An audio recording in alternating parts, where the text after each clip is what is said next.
ఈ ఊళ్ళో ఉన్నాడు రా బిల్డప్ బాబాయ్ అని ఆడు వచ్చాడంటే పెద్ద తలనొప్పరా వచ్చేసాడు రాడు. నాకు 11 సంవత్సరాల అబ్బాయి ఉన్నాడు అధ్యక్ష ఇంట్లో. సో బ్రహ్మని వాడిని బాగా ట్రైనింగ్ ఇచ్చి ఫోన్కి ట్యాబ్లెట్కి దూరం పెట్టి బుక్స్కి చదువుతాం అలవాటు చేసిన అధ్యక్ష.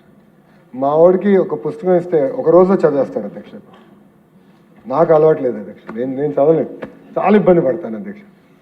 ఒక బుక్ పూర్తి చేయాలంటే నాకు మినిమం 1.5 months పడుతుంది అధ్యక్ష. ఇది అబద్ధం, ఇప్పుడు నిజం మాట్లాడుకుందామా? Even my grandchild is better than me in technology. He is operating already 2 years, boy is operating cell phone. That is how things are happening today. చూసారా సార్ డబుల్ యాక్షన్? ఎందుకంటే creative thought process, critical analytical thinking, vocabulary ఇదంతా reading ద్వారా వస్తుంది అధ్యక్ష. ఇది నేను ఇంట్లో చూసాను కనుకనే ప్రభుత్వ లైబ్రరీని బలోపేతం చేయాలని లక్ష్యంతో మేము పనిచేస్తున్నాం అధ్యక్ష. భజన ప్రతిదానికి భజన. మీరు గొప్పోళ్ళు గొప్పోళ్ళు గొప్పోళ్ళు, ఏం గొప్ప దేనికి గొప్ప?